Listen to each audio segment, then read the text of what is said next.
Série de mensagens, a salvação e a vida em comunidade, né? Uma coisa que nós temos visto na carta aos Efésios, que Deus não nos chamou ou não nos salvou para nós vivermos uma vida isolada ou principalmente uma vida egoísta. Pelo contrário, né? Uma vida altruísta em favor dos outros.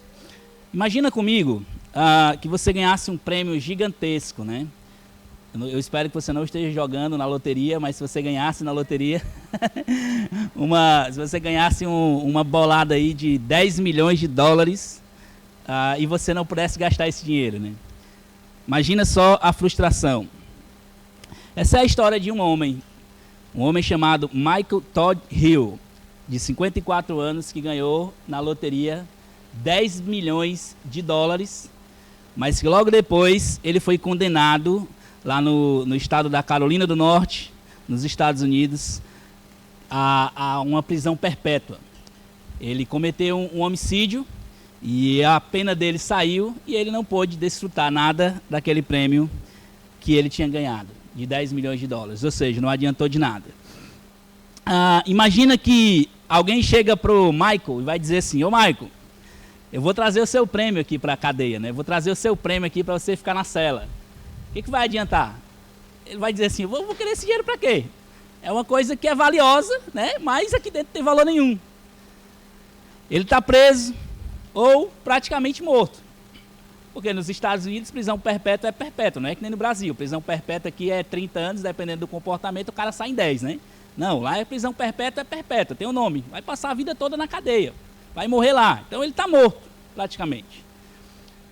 Ele só poderia desfrutar do seu dinheiro se caso houvesse uma reversão de pena, ou seja, um milagre. Tem que ser um milagre. Para ter uma reversão de uma prisão perpétua, é um milagre que tem que acontecer. Essa história real, ela pode ser muito bem ilustrada com as nossas vidas, né? O ser humano, via de regra, ele tem riquezas, e aqui eu não estou falando de dinheiro, né? Você pode ter riqueza, para você pode ser simplesmente o seu trabalho. Pode ser o seu carro, ou seus objetos, a sua empresa. O que quer que seja pode ser uma riqueza para você, não obrigatoriamente dinheiro. Outros até mesmo coisas boas, a família, a esposa, os filhos. E se a pessoa perder algo desse tipo, para ele, ele perdeu tudo, né? E nós temos, via de regras, riquezas nas nossas vidas. Sejam elas coisas boas ou ruins. E muitas vezes nós vivemos presos nesses desejos, ou nessas riquezas, nesses amores que temos. Mas em se tratando de salvação, não há nada e nenhuma riqueza, ou desejo, ou amor que nós tenhamos nesse mundo que possa comprar ou adquirir a salvação. É como se você tivesse tudo e você não tivesse nada. Você pode ter todas as coisas, todos os dinheiros. Imagina aí o homem mais rico do mundo hoje. Se ele chegar diante de Deus, com toda a riqueza dele para comprar a salvação dele, ele vai dizer: que é isso aí, mano? Isso é nada para mim. Nada, nenhuma riqueza, a maior riqueza desse mundo diante de Deus é nada para a gente comprar a salvação. Então, o homem vive, de certa forma, como se ele fosse inábil. Não sei se existe essa palavra. Ou ele não tem habilidade para salvar a si mesmo. Tudo que ele tem, com tudo que ele possui, ele não pode se salvar. É a história do Michael. Ele tem muito, mas ao mesmo tempo não tem nada, não pode fazer nada com o que ele tem. Porque para isso ele precisa de uma ação externa. Espiritualmente falando, nós não temos e nem podemos fazer nada para adquirir a salvação. Isso não é porque a salvação é cara. Não é porque a salvação ninguém pode comprar. É porque é impossível para nós. Porque isso requer uma intervenção milagrosa exterior. Não é porque nós não podemos comprar, não é porque eu não tenho dinheiro, não é porque eu não consiga. É porque realmente, com tudo que eu possa fazer, eu preciso de um milagre. Todos nós aqui, se você já é um salvo no Senhor, a sua salvação ela é um milagre. E eu quero mostrar para você que esse é o maior milagre que nós podemos ter na vida. Vamos ler Efésios 2, versículos 1 ao 10. A palavra de Deus diz assim: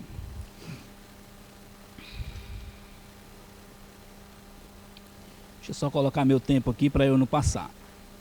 Beleza. Ele lhes deu vida quando vocês estavam mortos em suas transgressões e pecados, nas quais vocês andaram noutro tempo, segundo o curso deste mundo, o príncipe da potestade do ar, o espírito que agora habita nos filhos da desobediência. Entre eles também nós andamos no passado segundo as inclinações da nossa carne, fazendo a vontade da carne e dos pensamentos. E éramos por natureza filhos da ira, como também os demais. Mas Deus, sendo rico em misericórdia, por causa do grande amor com que nos amou, e estando nós mortos em nossas transgressões, nos deu vida, juntamente com Cristo. Pela graça vocês são salvos, e juntamente com Ele nos ressuscitou, e com Ele nos fez assentar nas regiões celestiais em Cristo Jesus. Deus fez isso para mostrar nos tempos vindouros a suprema riqueza da sua graça, em bondade para conosco em Cristo Jesus. Porque pela graça vocês são salvos, mediante a fé. Isto não vem de vocês, é dom de Deus, não de obra para que ninguém se glorie. Pois somos feitura dele, criados em Cristo Jesus para boas obras, as quais Deus de antemão preparou para que andássemos nelas. Vamos orar mais uma vez. Deus, obrigado, Pai, por tudo que já foi feito até esse momento, nesse nosso tempo de adoração ao Senhor. Obrigado, Senhor, pelos louvores, os cânticos que nos elevaram, Deus, a contemplar quem o Senhor é por meio das músicas. Obrigado pelo testemunho da Clara. Deus, obrigado também ali pelas professoras e professores que estão nas salinhas com as crianças. Agora nós te pedimos, Pai, que a Tua palavra possa fazer o efeito nos nossos corações aqui. Que todos os nossos pensamentos contrários, os nossos devaneios possam ser agora, Senhor Deus, estancados pela Tua palavra. Que nós possamos estar firmes na Tua verdade. Que a graça do Senhor, Deus, possa se fazer presente nesse lugar hoje, salvando vidas, transformando vidas, desde o menor até o maior. Que a graça do Senhor possa se manifestar salvadoramente nesse local. Que a Tua palavra seja o nosso guia e o Espírito Santo seja o nosso professor. E o Senhor seja, Pai, engrandecido em tudo. Em nome de Jesus. Amém. Algo que eu gostaria que vocês gravassem, não sei, acho que está desligado, beleza. Passando. Show.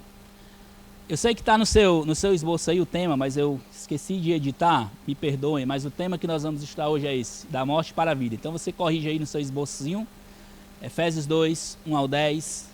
Nós vamos estudar hoje o tema da morte para a vida. Como é que Deus nos chama da morte para a vida? E se eu gostaria que você aprendesse algo hoje,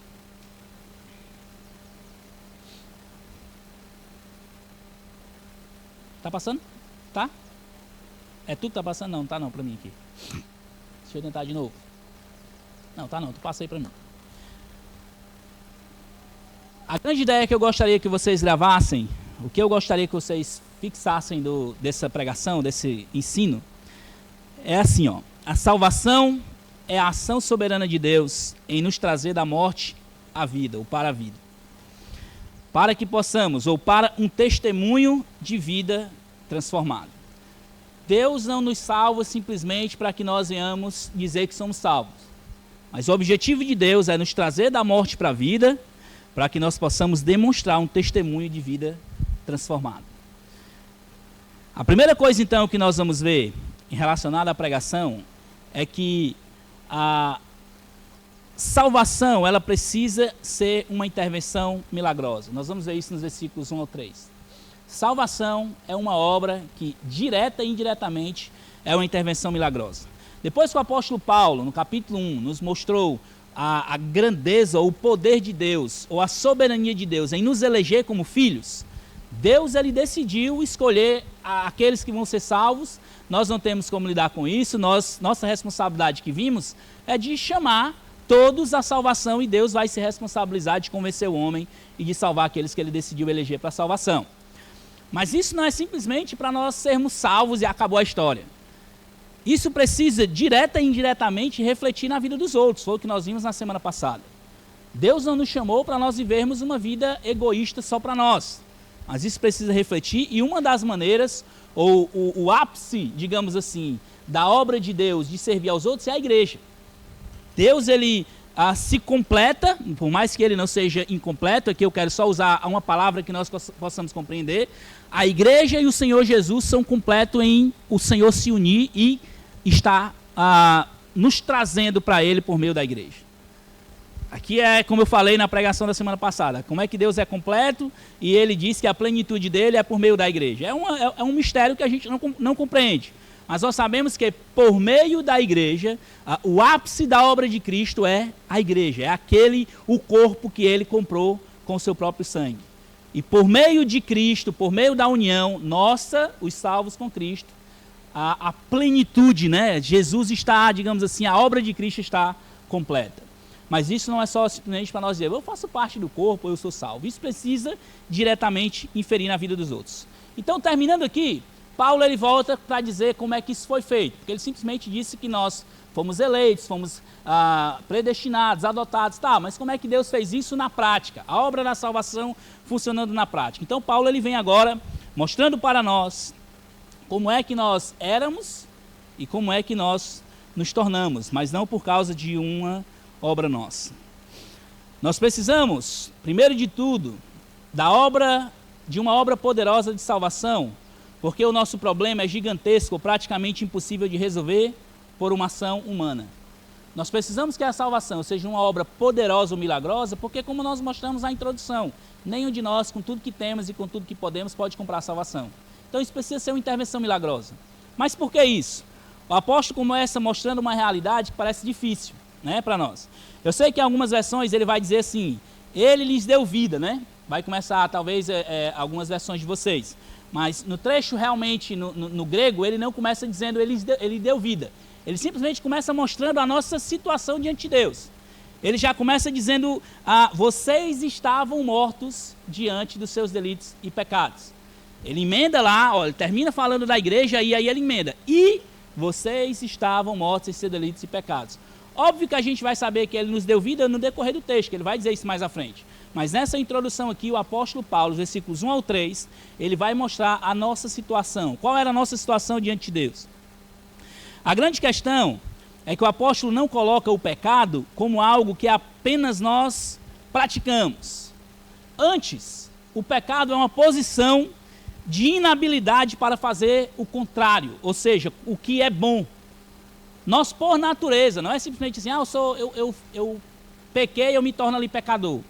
É por natureza. Todo ser humano que saiu ali de uma mulher, ele se torna pecador, assim que ele é concebido. Todos nós somos por natureza, é o que ele está dizendo, por natureza nós somos pecadores. Então, se nós somos pecadores, nós temos uma dívida eterna com Deus, como é que nós podemos agir para sermos salvos? Tem que ser uma intervenção milagrosa. Ou seja, nós pecamos, todos nós pecamos porque é o fluxo natural da vida. Por que a criança ela chora com todas as forças, mães aí que tem os bebezinhos, com todas as forças quando ela não tem o leite?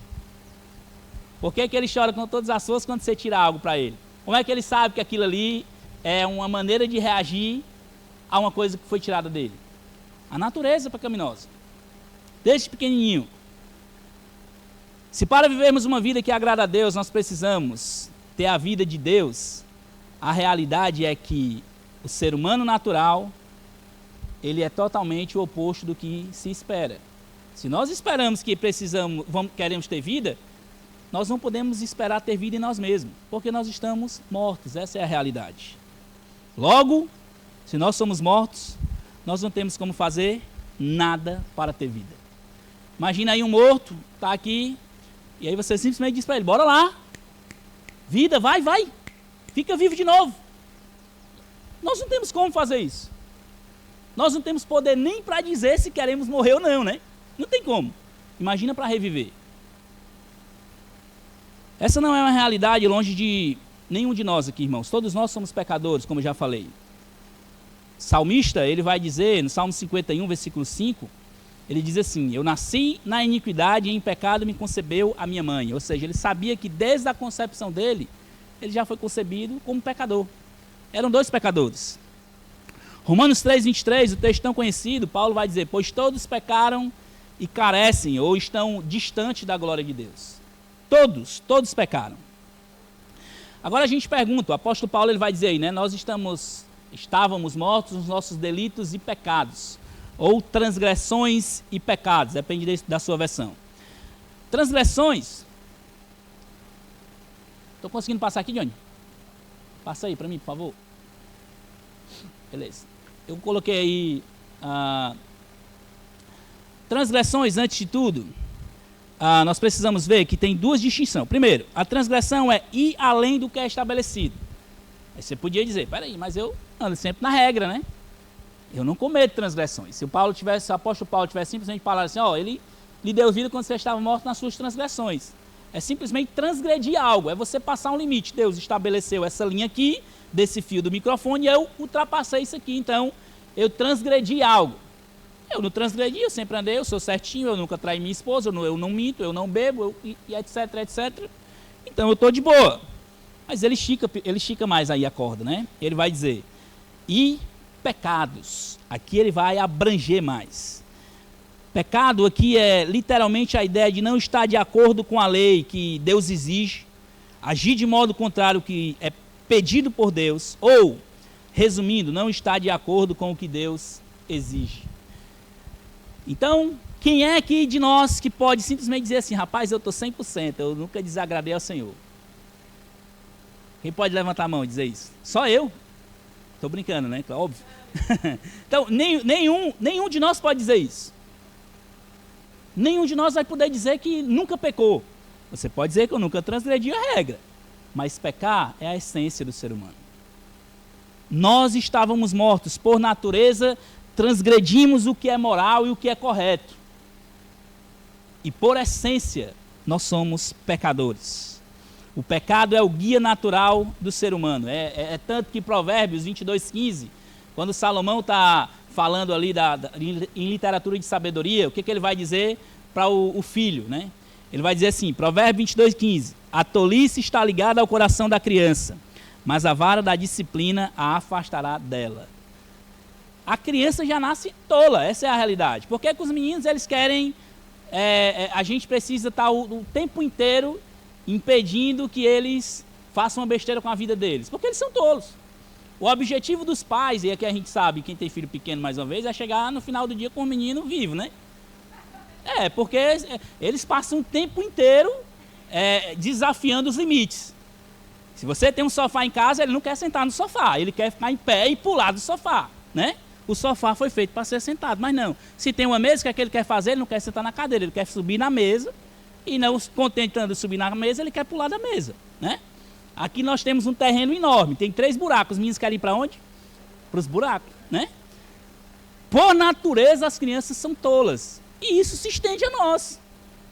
Por isso que Salomão está dizendo, a tolice está ligada ao coração da criança, não é só porque ele faz tolice, é o coração, é a essência dele, o homem interior dele é tolo. E é por isso que ele precisa de uma varazinha, né? Assim como nós também. O apóstolo Paulo descreve isso muito bem. Nos versículos 2 ao 3, ele vai dizer como é que era a nossa situação.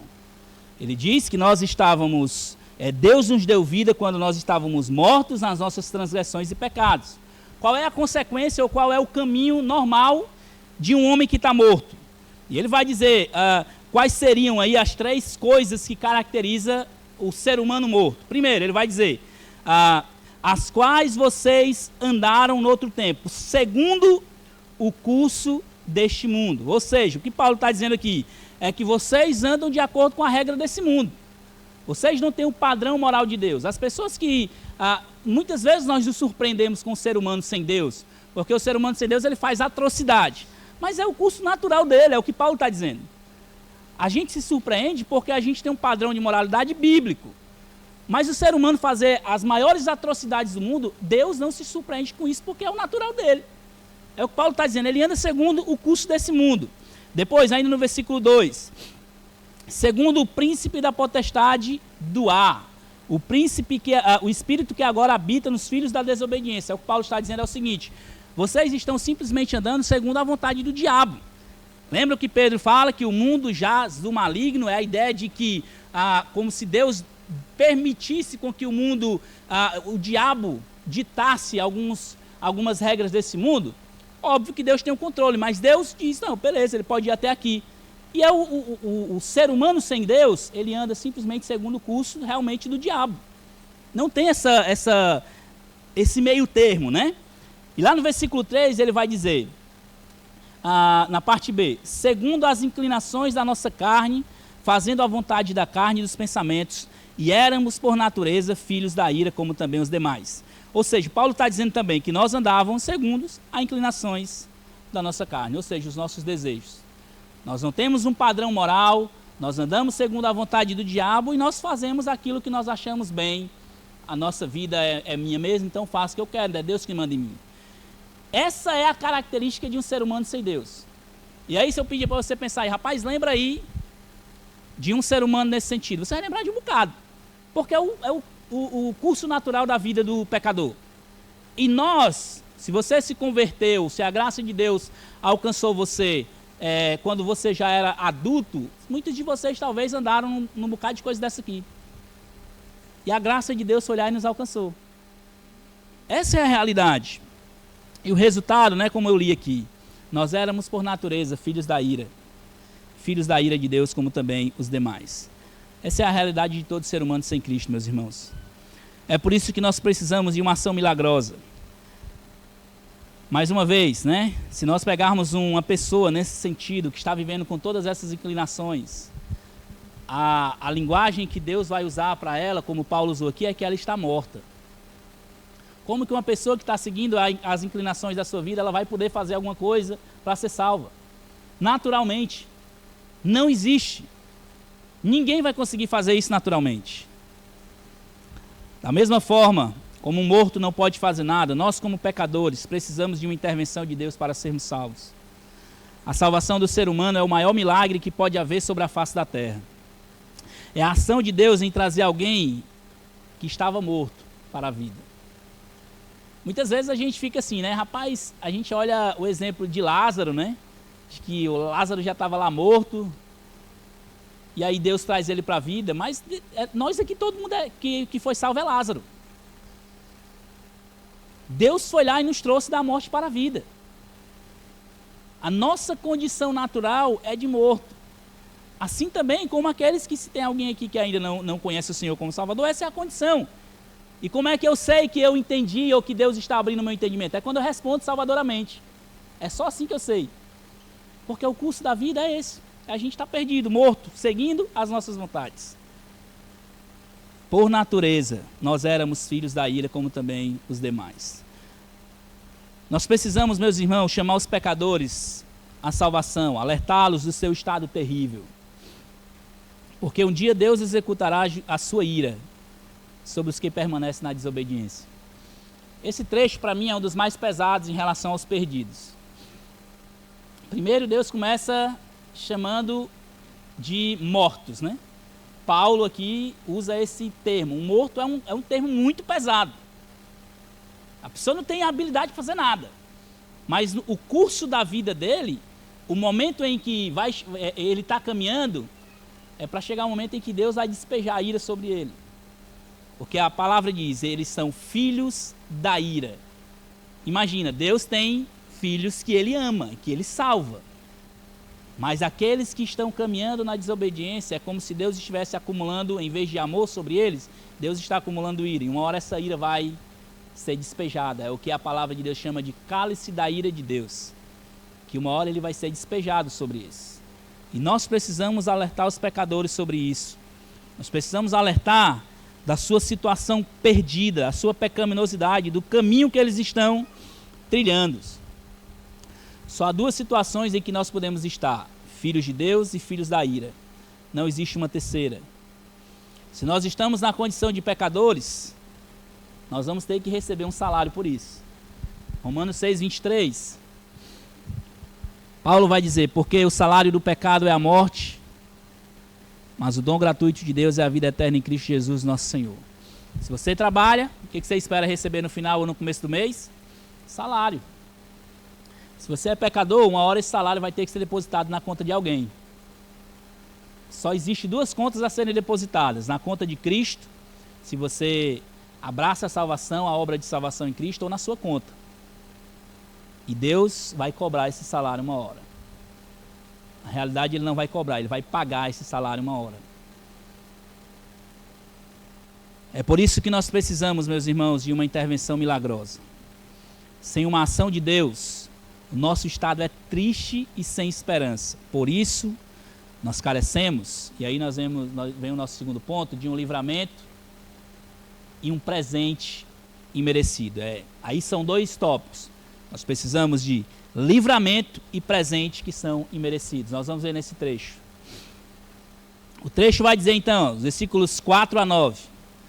Paulo, ele agora vai mudar a realidade. Se nós somos perdidos, mortos, desgraçados, pecadores, como ele fala aqui. Paulo, ele vai dizer, mas Deus, uma esperança surge aqui, né?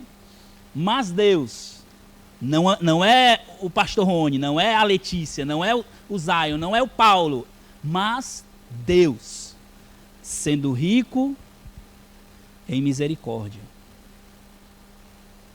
As realidades de Deus nesse trecho Paulo vai dizer, Deus é rico em misericórdia, Deus é grande em amor, é Ele quem nos dá a vida, Ele é gracioso e é Ele quem nos ressuscita. Mas Deus, sendo rico em misericórdia por causa do grande amor com que nos amou.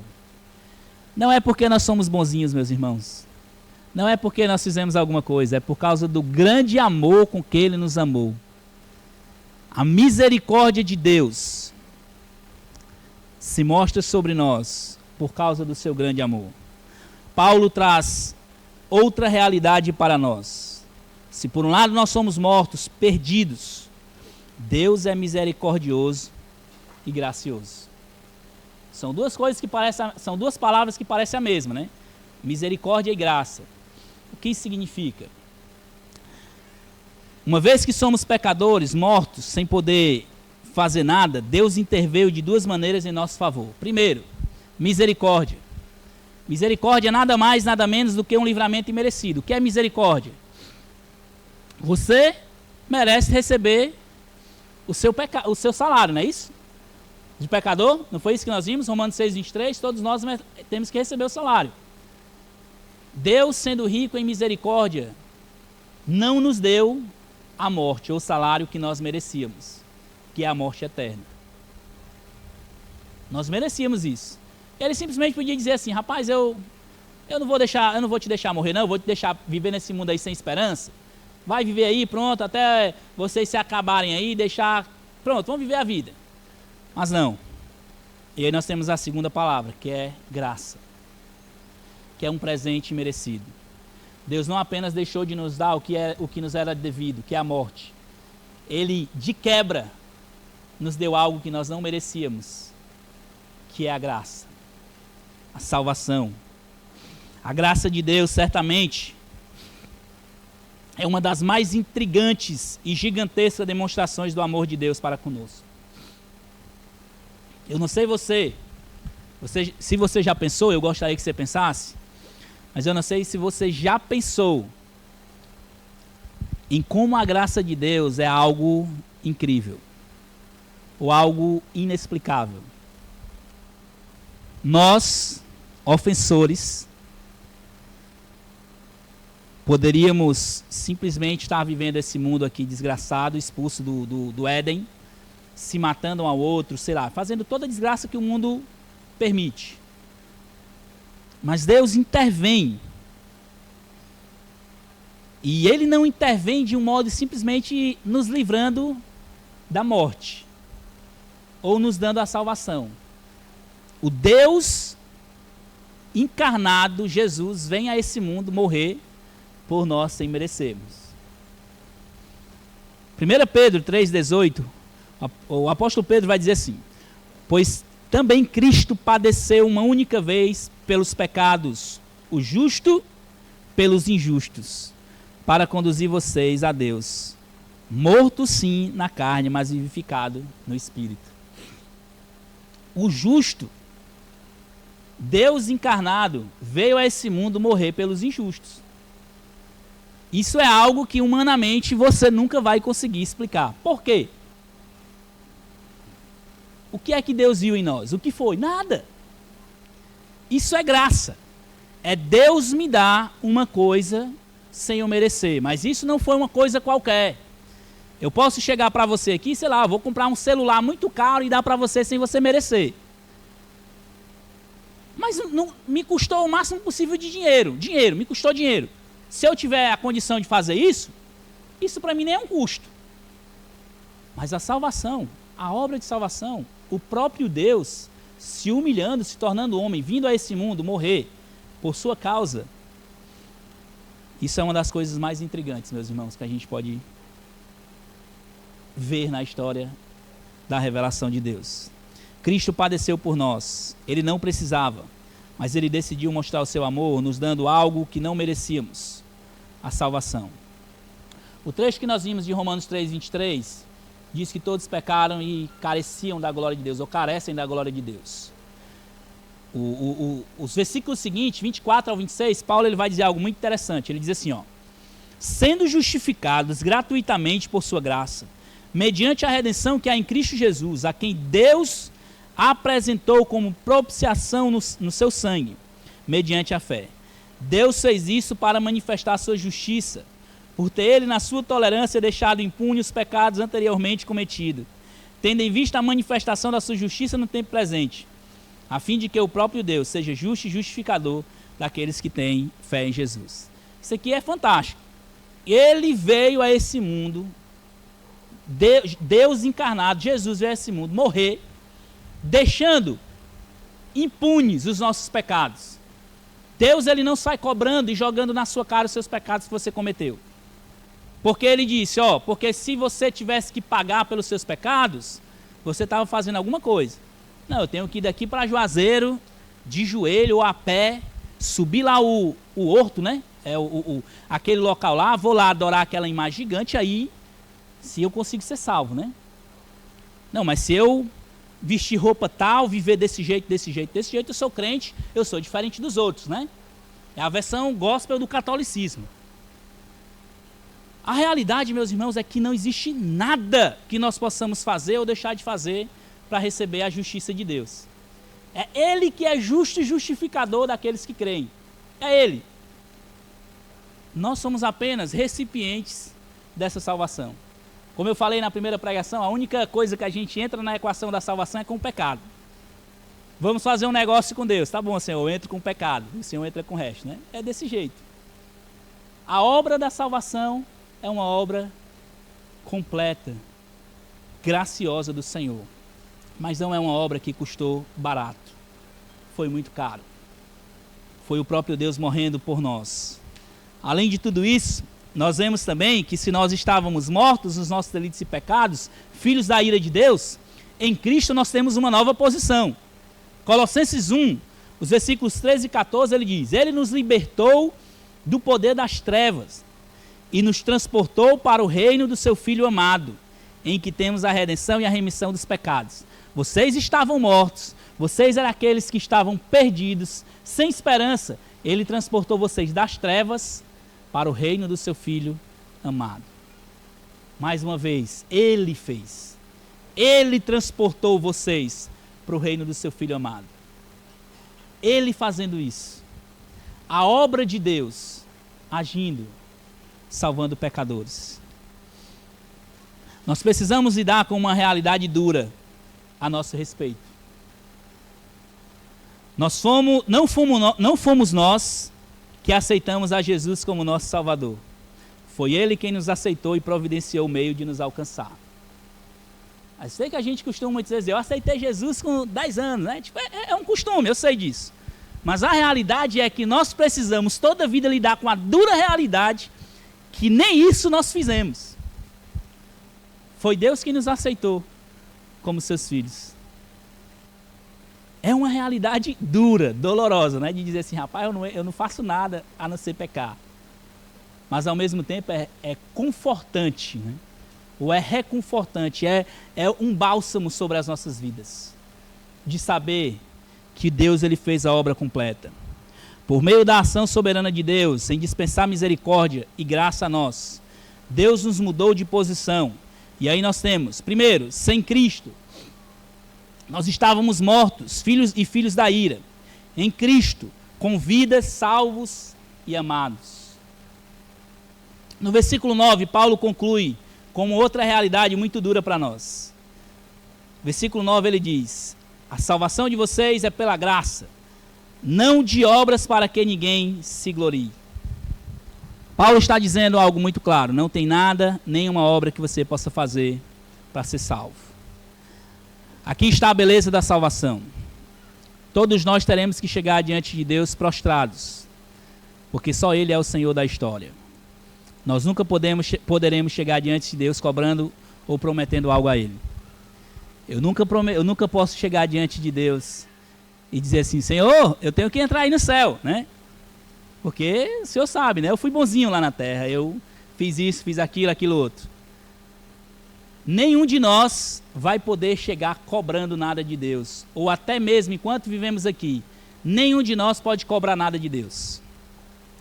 A desgraça da teologia da prosperidade acaba com a realidade de que, acaba quando nós vemos que a realidade é que nós nem podemos ir a Deus. Quem dirá prometer ou exigir algo dele? Quando você vê essas questões aí, esses programas de TV que as pessoas decrete isso, aquilo, outro, né? Exija de Deus algo. Rapaz, eu recomendo a você que não exija de Deus o que você merece. Eu recomendo de você, porque se você exigir o que você merece, você viu o que é que você merece. Romanos 6:23, a morte. Eu recomendaria de você que você prostrado pedisse misericórdia a Deus e desse o que você não merece, que é graça e misericórdia. Só isso. As nossas obras diante de Deus são nada. Ele é o dono e o Senhor de tudo. É claro que as obras, elas têm um lugar também nas nossas vidas, mas não é a salvação. As obras para os salvos, ela é um desfrute, um deleite. Então nós vamos ver agora o ponto 3 aqui. Desfrutando do presente que recebemos. Lembra que nós vimos no ponto 2 que nós recebemos um livramento, que é a misericórdia, né? E nós também recebemos um presente, que é a graça. Aqui nós vamos ver no versículo 10 que Paulo ele nos dá o privilégio de nós desfrutarmos desse presente. A graça de Deus em nos salvar, nós temos o privilégio de desfrutar desse presente, não para a salvação, mas como uma consequência da salvação. As obras são consequências e não a causa da nossa salvação. As obras são consequências e não a causa da nossa salvação. Isaías 64, versículo 6, ao falar para aquele povo que achava que poderia fazer as coisas do seu próprio jeito, Isaías 64, Isaías vai trazer outra dura realidade para aquele povo. Isaías ele diz assim, Isaías 64, 6: todos nós somos como imundo, e todas as nossas justiças são como trapos de imundícia. Todos nós murchamos como a folha, e as nossas iniquidades nos arrastam como o vento. Isaías está literalmente dizendo: meus irmãos, as obras boas que vocês fazem, pensando que podem ser salvos, elas podem ser literalmente tidas como panos sujos. E isso é um termo até muito duro ou feio, né? Que era panos, literalmente, que as mulheres usavam no período da menstruação. Essa é a ideia da palavra aqui. As obras de justiça que vocês praticam para a salvação é como se fosse isso. Sujo e não serve para nada diante de Deus. A nossa justiça, se não for a justiça de Deus, é essa aqui, o tratamento que Deus dá. A graça de Deus é uma graça que não nos leva a achar justiça própria. Mas a graça de Deus nos educa para que nós vivamos nesse mundo aquilo que Deus quer que nós vivamos. Tito 2, versículos 1 ao 3, Tito ele vai dizer assim: porque a graça de Deus se manifestou trazendo salvação a todos. Ela nos educa para que, regeneradas as impiedades e as paixões mundanas, vivamos neste mundo de forma sensata, justa e piedosa, aguardando a bendita esperança e a manifestação da glória do nosso grande Deus e Salvador Jesus Cristo. Ou seja, Tito está dizendo, irmãos, a graça de Deus que se manifesta salvando, ela também transforma. Lembra que nós víamos nas nossas transgressões e pecados? Tito ele está dizendo, a graça de Deus também transforma o modo como você vive nesse mundo. As obras dos salvos, até isso, é uma obra que é por meio da graça de Deus. Tudo que fazemos é por meio da graça. Seja questões financeiras, familiares ou qualquer outra coisa, tudo isso é graça. Você precisa olhar para as obras que faz como meio para desfrutar de forma prática da salvação. Todas as obras que nós fazemos, seja ela na igreja, com a nossa família, com a vizinhança, com os mais necessitados, carentes, doentes, o que nós fazemos é uma forma de desfrutar da graça de Deus. Deus nos alcançou e nos salvou e nós podemos ser úteis na vida de outros. Poder servir e abençoar outros, seja os mais necessitados ou não, o local dessas obras na equação da salvação é só de desfrutar. Além de salvo, Deus nos dá o privilégio de sermos úteis na vida de outros. Isso é incrível. A nossa dependência de Deus é tão grande que até mesmo as boas obras que nós fazemos foi Deus quem preparou. Viu isso no trecho? Pois somos feitura deles, criados em Cristo Jesus para boas obras, as quais Deus de antemão preparou para que andássemos nela. Deus, além de nos salvar, ainda nos deu uma forma de viver uma vida útil nesse mundo. Que Deus podia até mesmo aqui, eu vou salvar você, vou dar esperança, mas e aí, o que eu vou fazer nesse mundo? Vou ficar aqui, trabalhando, tendo família, simplesmente sem um objetivo, sem nada, sem algo que eu possa fazer? Deus preparou boas obras, ou coisas boas que nós possamos fazer. Tudo que fazemos de bom nesse mundo é um fruto da graça de Deus e é um meio de nos deleitarmos em Cristo. Deus é simplesmente perfeito, irmãos, em não deixar a salvação algo sem sentido, mas nos dá o privilégio de vivermos uma vida que faça sentido e com utilidade nesse mundo. Colossenses 1:10, Paulo diz também, dessa maneira poderão viver de modo digno do Senhor, para seu inteiro agrado, frutificando em toda boa obra e crescendo em conhecimento de Deus.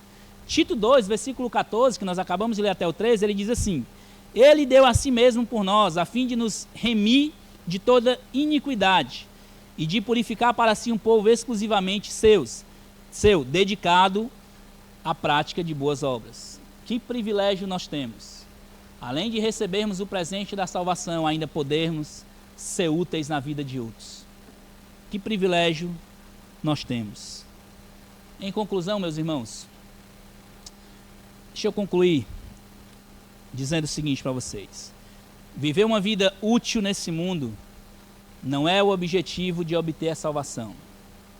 Mas para sermos salvos, vivemos, ou para sermos salvos, mas por sermos salvos, nós vivemos uma vida útil. A salvação, ela não é obtida por meio daquilo que fazemos. Mas porque somos salvos, nós vivemos uma vida que faça sentido, ou que seja útil nesse mundo. Deixa eu terminar aqui com algumas aplicações. Primeira delas, se você é salvo, lembre-se do tamanho do milagre que Deus fez para te salvar. Eu gostaria que você olhasse todos os dias, meus irmãos, para isso. E pensasse que você só é salvo porque Deus ressuscitou um morto, espiritualmente falando. Eu e você. Eu não sou salvo porque, eu sou, sei lá, eu fui até Deus, eu aceitei Jesus ou algo do tipo.